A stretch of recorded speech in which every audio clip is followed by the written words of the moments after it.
Bonjour à tous les auditeurs et auditrices de vipradioonline.fr. Ici Jérôme pour ce podcast radio sport à propos de voile concernant la Transat Jacques Vabre 2023. C'est la suite de nos podcasts précédents. On continue les débriefs courses.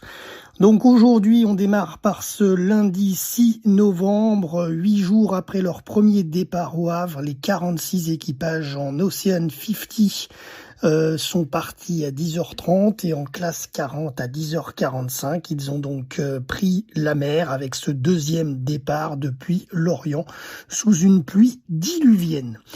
Et d'ailleurs, le classe 40 The Sea Cleaners Univers ENSM de Courbon et Champion ont dématé à 65 000 au sud-ouest de Lorient. Les deux skippers vont bien. Côté ultime, les 5 équipages ont franchi l'équateur et sont désormais en Atlantique Sud et se préparent à contourner l'île de l'Ascension par le sud-ouest avant d'effectuer le demi-tour pour mettre le cap sur Fort-de-France. Les écarts se resserrent pour ces 3 premiers ultimes qui sont sortis du poteau noir, mais la flotte est toujours tenue par le Maxi Banque Populaire 11, le Cléac Joss. Et d'ailleurs, vous avez des photos dans notre audiogramme, puisque nous recevons les infos presse de ce bateau géant à la rédaction. En IMOCA, les skippers ont assisté au briefing aujourd'hui et prendront donc comme prévu le départ depuis Le Havre demain à 9h30. Alors on passe à la journée de mardi 7 novembre. Les 40 IMOCA ont quitté le bassin Paul Vatine du Havre pour prendre le départ à 9h30. Juste avant ce coup d'envoi de la course, l'IMOCA Be-Water Positive a rencontré un problème de latte supérieure de grand voile. Le duo a pris la décision de franchir la ligne de départ et de revenir au Havre pour effectuer les réparations avant de reprendre la mer. Ensuite, donc, le départ a eu lieu. L'IMOCA Massif Santé Prévoyance a coupé la ligne de départ, mais Charlie Dalin et son coéquipier ont abandonné comme prévu pour les raisons médicales de Charlie, qui devait donc prendre ce départ pour pouvoir accéder à une marche de qualification pour le Vendée Globe 2024. C'est donc chose faite et on souhaite un bon rétablissement à Charlie Dalin pour ces raisons médicales que l'on ne connaît pas.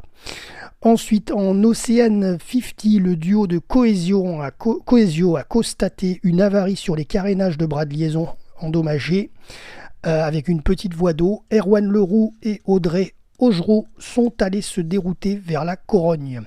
Abandon de l'Ocean 50 de Sébastien Rogue suite à un grave problème de flotteur bâbord et il se route vers le port le plus proche du Morbihan. Passons à la journée du 8 novembre, vous allez le voir entre le 8 et le 9, c'est une hécatombe d'abandon. Alors l'IMOCA Lazare a une importante voie d'eau à l'avant du bateau. Tanguy et Félix font route vers Lorient pour évaluer les dégâts.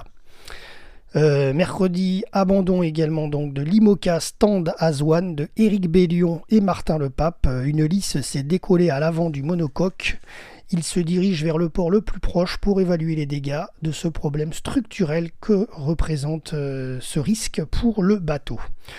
Le bateau du duo Ohor et Palmieri a un souci sur le côté bâbord D1 de leur gréement et s'est détaché de son mât. Il se dirige vers Brest ou Camaret pour une escale technique. Le classe 40, le Bleuet de France, fait escale à Carino, leur J2 et Cadenne à Cassé.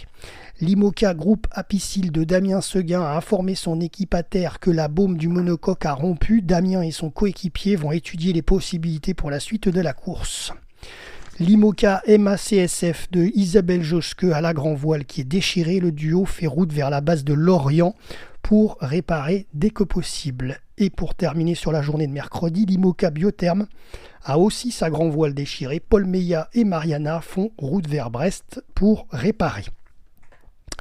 On passe à la journée de jeudi 9 novembre. Delahaye et Douguet font route vers Casquet en raison de dommages structurels sur leur bateau. Ils ont entendu un gros craquement suite à une mauvaise vague.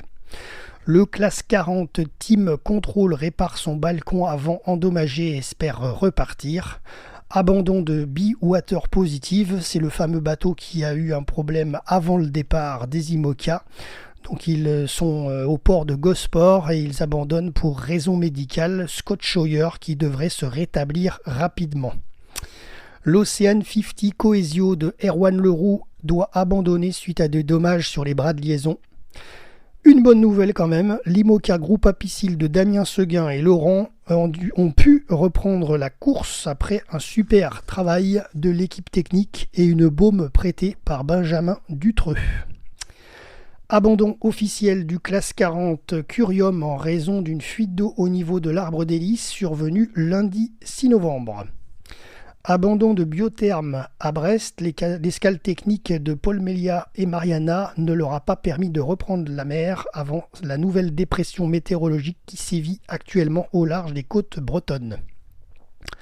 Allez, pour terminer cette cette journée de mercredi, on passe à la cartographie. Ça fait un petit moment que je n'en avais pas parlé, donc on en parle un peu. Classe 40, l'avant de la flotte des classes 40 est menée par Amaris 1er, Café Joyeux 2e et Ibsa 3e. Ils sont situés au sud-ouest de Lisbonne en direction de Porto Santo dans l'archipel de Madère. Les IMOCA, les premiers Charal, Bayou, Camaz, Paprec, Arkea 2e avec Richom et Eliès, Teamwork.net 3e. Ils ont rattrapé une partie des classes 40 au large de Lisbonne malgré qu'ils soient partis un jour après, mais vous le savez, les IMOCA vont beaucoup plus vite que les classes 40. Ensuite, les Ocean 50, alors il ne reste plus que 3 bateaux en course seulement, après les abandons de Coesio, Le Rire Médecin Lamotte et Primonial. Donc, premier Solidaire en peloton, deuxième Réalité, troisième Viabilis Océan. Ils sont situés au sud de Madère et au nord de l'archipel des Canaries. Voilà, donc ils sont en sandwich entre Madère et les Canaries. Et on termine la journée de jeudi avec les ultimes. Alors eux, ils ont fini de contourner l'île de l'Ascension, ils sont déjà bien loin, et ils font maintenant route vers la côte nord du Brésil pour une remontée vers la Martinique. Il y a quelques jours, je crois que c'était hier et avant-hier, Lazartigue était premier, il avait chippé la place au Maxi Banque Populaire, et bien maintenant c'est reparti à l'envers.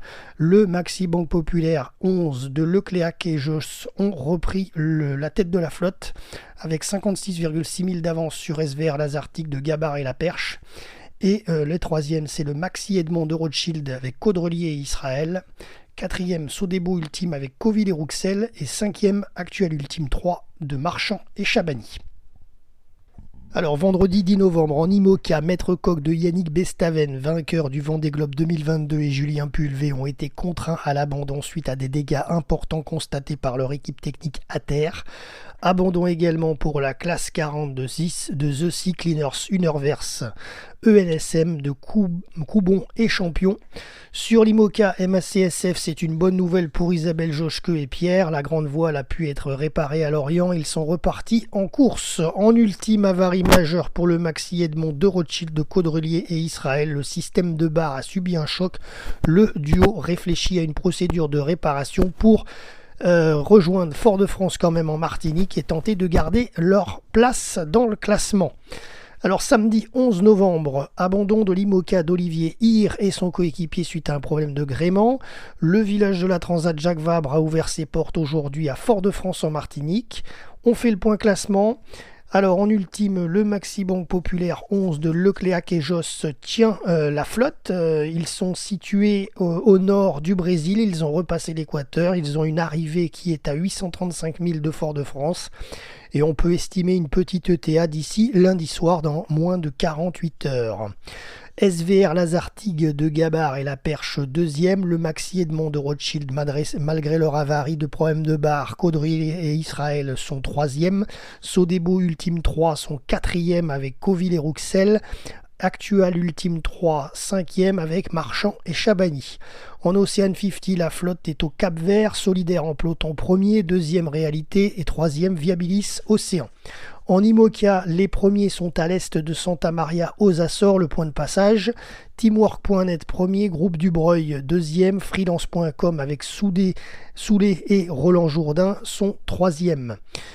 Classe 40, ils sont actuellement aux Canaries, premier Amaris, deuxième Tequila, troisième Café Joyeux. Voilà, c'est la fin de notre podcast et c'est Jérôme pour vipradioonline.fr. À très bientôt pour un prochain résumé.